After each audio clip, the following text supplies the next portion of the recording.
Former head of the Ukrainian military has said that World War III has already begun. Is this just Ukraine blowing smoke, or is there actually a historic precedence for just this? I'm Paul, U.S. Army combat veteran. Let's talk about it. Okay, so this has been a bunch of discussions lately. Again, some of this is a reflection of Russian propaganda. The reason is, of course, that Russia engages in massive escalations, and then when the U.S. responds, Russia claims that it's being backed into a corner.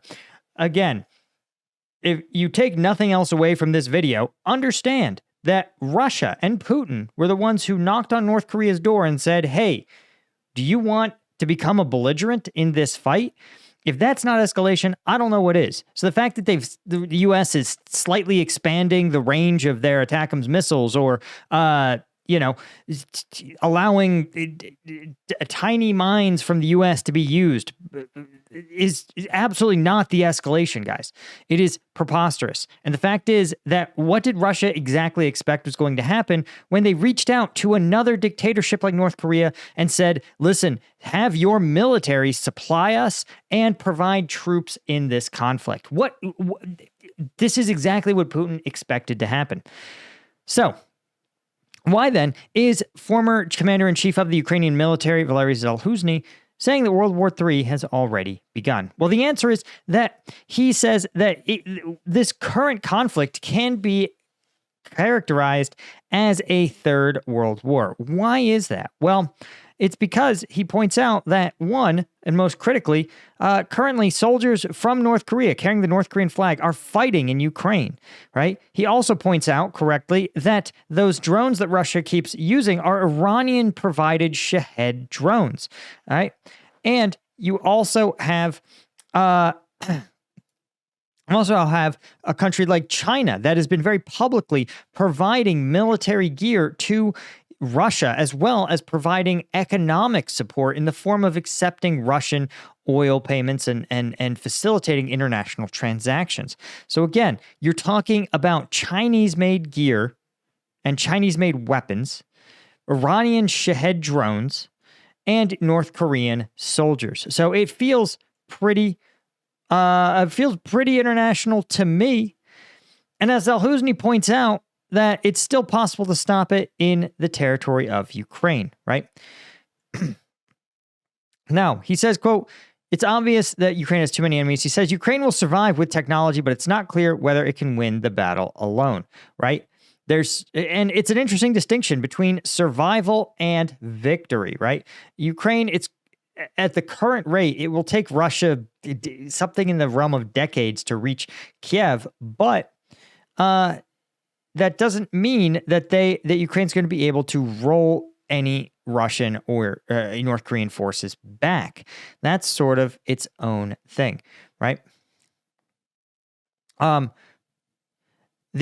What's interesting is that Zaluzhny, you might remember, is known for being pretty outspoken about the state of the war. He said in similar comments he wrote in an essay for The Economist last year that actually likely led to his firing, he compared the state of the conflict to a stalemate like the First World War. And it does have some First World War type connotations in that both sides are fighting a war of attrition, not a war of maneuver, right?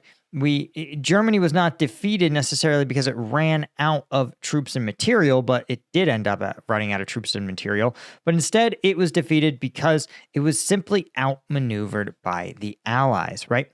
Now,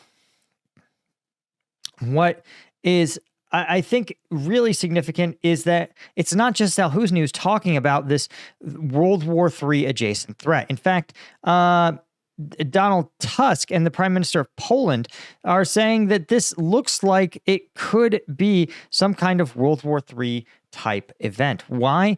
Because they say the Ukraine war is entering a decisive phase, and that the threat of global conflict is serious and real. Again, this is according to Donald Tusk, Prime Minister of Poland, right? And Tusk said, quote, the war in the East is entering a decisive phase. We feel that the unknown is approaching. The conflict is taking on dramatic proportions. The last few dozen hours have shown that the threat is serious and real when it comes to global conflict, right? And there is definitely some truth to this. And Zelensky points out that the world needs to mount a serious response to Putin, not just firing this ICBM, but bringing North Korea into the fight, for which there was no discernible consequences. And I think this is really a core part of the story here. And before we talk about exactly what sort of the parallels are, I want to point out that if you feel like you need a little bit of something extra to get things done, right? And you're tired of drinking a bunch of energy drinks like it's 2006, maybe you need to come into the 21st century and you need some strike gum, right? Strike gum is to energy drinks like drones are to infantry, okay? If you want to still operate like it's 2003, yeah, go buy some energy drinks. But if you want to live in the present, you're going to want the better way to get your caffeine. Strike gum has 0 sugar, 90 milligrams of caffeine in each piece. That means each piece contains the caffeine of a Red Bull or an Amp Energy. That's why we're the highest rated energy gum on Amazon. So go to strikegum.com for all the good deals. The link is in the description, or you can pick some up on Amazon. Thanks to the thousands of people who have already picked up their strike gum. Okay. So here's what I wanted to really talk about is that the fear, the World War III scenario, one, would look something, the way I see it, what's most likely is that if Russia wins in Ukraine and achieves something proximate to a victory, what's going to happen, the fear is that other autocratic countries are going to smell blood in the water, right? There is a broad Western sort of consensus, right? You have Western Europe and the United States, as well as Japan and Australia and South Korea, who all collectively support, in this case, Ukraine, right? They say, listen, Ukraine wants to pivot in kind of a Western orientation, and Russia just refuses to even consider that possibility, right? And so as a result, Russia invades Ukraine and says, no, we're going to change your government and we're going to stop you from joining the alliance that you want to, right? Instead, you're going to have your diplomatic policy set by us in the Kremlin. We are going to decide the Ukrainian, foreign policy. And that is pretty coercive, right? So the West says, no, this isn't how this works. We're going to support Ukraine. We're going to hold it out against you, the Russians, and we are going to, support them so that you don't get annexed. Well, what exactly has happened in the subsequent almost 3 years is that the Ukrainians have certainly fought and defended their country, but what they haven't been able to do is actually get Russia out of it. In fact, as it stands now, Russia's continuing to make small salami slice-sized advances into almost every piece of terrain. And the problem is that Russia isn't alone in its desire to annex its neighbor's territory, right? China, for example, explicitly says, we want to annex Taiwan and the Spratly Islands, right? North Korea explicitly has as their policy, we want to annex South Korea and unify the peninsula. You also have countries like Iran who explicitly say, our goal is to remove Israel from the map and install a Palestinian state. So these kind of official stances, right? These are countries' official positions, right? The U.S. officially, our position is we don't want to annex anybody. And in practical terms, the U.S. does not want to annex additional territory. So it's unusual that these countries have two characteristics. One, they're not democracies. Two, they're explicitly, in writing, black and white, have a goal of expanding their territory. So the question is, why haven't they? Who's exactly stopping them? The answer is the Western consensus. And the West looks pretty scary if you're someone like North Korea, right? Because the West has nuclear weapons, but we also have large conventional weapons. We have a lot of tanks and a huge economy and a huge number of people. Collectively, we represent something like 75% of global GDP. And so for most of those countries, the reason they don't invade their neighbors is because their neighbors are in some capacity through some network of treaties protected by many Western countries. And this is kind of where the problem lies. Because if Russia wins, right, or achieves something close to a victory, every one of these other countries is going to say two things. One, there's a playbook to beat the West, to beat Western weapons and Western strategies. Two, Western support while they're really big, they're also really lazy, right? It's like fighting a sumo wrestler, for example, right? You'd say, man, it's going to be hard. A sumo wrestler's very strong and would likely beat the brakes off me. But let's say a smaller, weaker opponent comes up with a strategy and finds that the sumo wrestler doesn't actually have that much stamina. So instead of fighting them, right, they come up with a strategy. Let's say they run around in circles until the sumo wrestler gets too exhausted and simply gives up, allowing the smaller person to win, right? In this case, the smaller person are these dictatorial countries, and the sumo wrestler is the West. Very powerful, very strong, and so big that it actually is worrying to fight them. Well, Russia, let's say Russia proves great, guys. Turns out that if you run the West in circles for 2 years, and you do things like manipulate their public to believe that they're spending too much or supporting these countries too greatly, then you can exhaust that sumo wrestler until he simply keels over and you win. And then what's going to happen is that every other country is going to say, oh, not only do we know how to beat that sumo wrestler, but that sumo wrestler's already exhausted. They're going to look at the West and they're going to say, the West has worn itself out. It doesn't have the ability to defend itself and support its allies anymore. They've totally zeroed out their support for Ukraine. So now is going to be the time to strike. And the more fronts that occurs on, the more blood is going to be in the water, the more it's going to look like a good idea to push. So again, let's say that Russia begins to, push into Ukraine. North Korea is more and more likely to say, hey, I think the West is broken and unwilling to support allies. Now is our time to try to take and unify the peninsula, particularly because we can do so with Russian assistance, right? Because remember, these guys have been helping each other. So you'll see either near the end of the Ukraine conflict or immediately after the end of the Ukraine conflict, you're going to see North Korea invade the South. The West will likely try to rally to help it, but the question is Russia's playbook going to work? Will the war of attrition simply grind out Western equipment until it settles into a gradual grinding war where the U.S. and other Western allies will simply bail after an even shorter period of time? Then, and concurrently, if the West is bogged down in Ukraine and bogged down in the Korean Peninsula, that's when China's going to go, guys, the West is so weak, they're so stretched thin, and they're politically so not committed to this that now is the time to invade Taiwan, right? So those, I think, are the three axes, because these guys, one, Russia, North Korea, China, they're all friends, and they are all willing to, and they all have designs on their neighbor, right? And they're all willing to mutually support each other and recognize their efforts. And they're supporting each other in ways that are deeper than the West has been willing to go, right? The West has provided aid, but oftentimes that aid is sort of preposterous, right? Like 70% of Europe's aid to Ukraine has actually been in feeding and clothing Ukrainian citizens who fled the conflict. Well, that includes 1 million Ukrainian men who have fled the draft. And while I understand the desire to not be drafted into the Ukrainian military to fight this war, it's difficult to say you're supporting Ukraine when what you're really doing is supporting draft dodgers. It sort of would be like if Canada said, guys, we helped the United States in the Vietnam War. Look at all the draft dodgers we took in. And the U.S. would go, we're not judging you for that, but you shouldn't call that helping.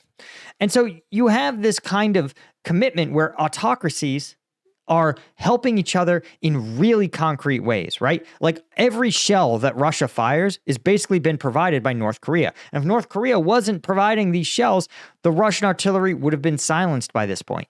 In contrast, you have the West, who is sort of slow-walking artillery shells. Every 18 months, the Ukrainians have to beg for whatever we can afford to give them. It's very, very challenging, right? So you have, while Russia or North Korea is a tiny economy, they're able to provide really concrete support. The danger is, of course, someone like China, whose massive manufacturing capabilities are being leveraged by Russia to equip basically all of their gear. And it's true that some of that gear is also working its way to Ukraine, but not to the same extent. So this sort of divide is really worrying, but it's not the only time this has happened. The reason I seem pretty confident in this model is because we've seen this playbook in the Second World War, right? A lot of people don't realize that from July of 1936 to April 1st, 1939, you had the Spanish Civil War, in which a fascist regime, the Francoist Republicans, were fighting to overthrow the nationalist government. And when you look at some of the images from this conflict, you say, man, these look exactly like look a lot like the World War II battlefields, right? From aircraft to sophisticated artillery to the use of tanks and armored vehicles. It's a lot of things that are about machines, something that really marked a preview, so to speak, of the Second World War. And while there's a lot of differences, right, it's not considered part of the Second World War proper, there's a lot to be taken from this. One, when you look at belligerents from the nationalists, these are the fascists, you can see here that you had Italy and Germany supporting the Spanish fascists. Interesting that these would also form another side in the conflict. And you can see over here on the Republican side, you had, in terms of direct support, the Soviet Union and Mexico, though you also had a fairly weak diplomatic support for the Republicans by the UK and United States, right? In fact, interesting side fact is that the Lincoln Battalion of the International Legion, sound familiar, fought in the Spanish Civil War, which was named after President Abraham Lincoln. And these were guys who went and fought on behalf of the national government in Spain. So while the U.S. military in the United States was unwilling to confront the fascists, many civilians or ex-military joined their foreign legion to confront them themselves. So the ultimate victors, though, and this is really important, is that at the beginning, at the outset, which is crazy, is that when the war started, the national government had all the advantages. They were actually much larger. They had submarines, naval vessels, and almost 500,000 combatants under arms, whereas the fascists only had about 60,000 soldiers and about 70,000 sort of paramilitary. But by the late war, these guys had been supported robustly, receiving hundreds of aircraft, hundreds of tanks, and you can see 70,000 what they call Italian volunteers. But again, this was not the same thing as this Spanish International Legion. These Italian volunteers, you may know, were actually a fascist Italian expeditionary force of members of the Italian military who volunteered for overseas service. You also had 16,000 German volunteers of the Condor Legion. Again, you had 10,000 Portuguese volunteers. These were, again, fascist military members who volunteered to fight overseas. The takeaway is that there was a clear test here. This was a testing ground, so to speak, for fascism. And they said that this alliance really proved very, very interesting for a couple of reasons. First, you had these fascist countries providing real troops on the ground. And again, 70,000 Italian volunteers, 16,000 German, and 10,000 Portuguese. And these are all countries who wanted to get combat experience for their soldiers, something that we know North Korea is doing, and that we know China is doing in a much less formal way. They're sort of passively encouraging their ex-military to go serve in the Russian fight. And so you have this kind of parallel. And again, what you don't see is see some international volunteers, but again, these were true volunteers, as well as 3,000 Soviet technicians and Soviet pilots. So you can see very clearly that in terms of support, one side had countries who really showed up to bat for it, and another side who showed up in a much weaker, more sort of milquetoast way. And finally, the fascists ended up winning, of course, again, because when your friends actually show up to fight for you, the difference is clear. Imagine you get into a bar fight and two groups of guys are involved. In group one, in this case, the Spanish Republicans, their friends, the Soviets kind of showed up, 3,000 technicians and 700 pilots. So that's not nothing. Your friends kind of show up and they say, hey, I'll give you technical advice, like throw a hook or try to take him down, right? And then on the other side, you have someone whose friends actually show up. And I mean actually show up, enter the fray, and start swinging. So fun fact, it's pretty clear who's going to win that bar fight, right? It's the guy whose friends show up and actually throw punches, right? And so what happens? Well, note the dates here. These dates are really important, right? It ended April 1st, 1939. World War II kicked off September 1st, 1939. What does that mean? That means that Germany and Italy looked at what happened in Spain and they said, listen, we can annex Belgium, we can annex Austria, we can annex Poland because the West doesn't really give a shit about their friends. The West is going to no-show for Poland just like they no-showed in Spain. And that's exactly what happened, right? They're going to no-show in Czechoslovakia. The West no-showed in Czechoslovakia. They're going to no-show in Belgium. They said they're going to no-show in France, all of which were completely true, right? And only after the Axis powers said, we were right. We called it. The West no-shows for their friends. You can roll over anyone you want. Only then, finally, did the Allies get together and say, okay, we really should do something about these guys because we can't live in a world where every dictator simply seizes power, gets a huge military, and then invades countries that have those pesky democracies. And my number one fear is that we're in the you are here phase of the timeline. Now imagine, if you will, imagine that the Spanish had better friends. Had friends who, imagine if instead of having to commit, what did the U.S. lose? The United States, one of the countries the least impacted by World War II, lost like 500,000 dead in World War II. Imagine if instead we simply committed 100,000 additional highly trained infantry troops to the fight. Would that have made a difference? Yeah. 1 in 6. Yeah. It absolutely would have evened the odds in 1938. And even if there were tremendous casualties, let's say 50% casualties, let's say the U.S. assumed the lion's share of the fight, you'd still be looking at about 1/10 of the casualty rate of the Second World War. But instead, the United States and all other democracies waited until the situation had spiraled out of control, and the fascists believed they were in charge.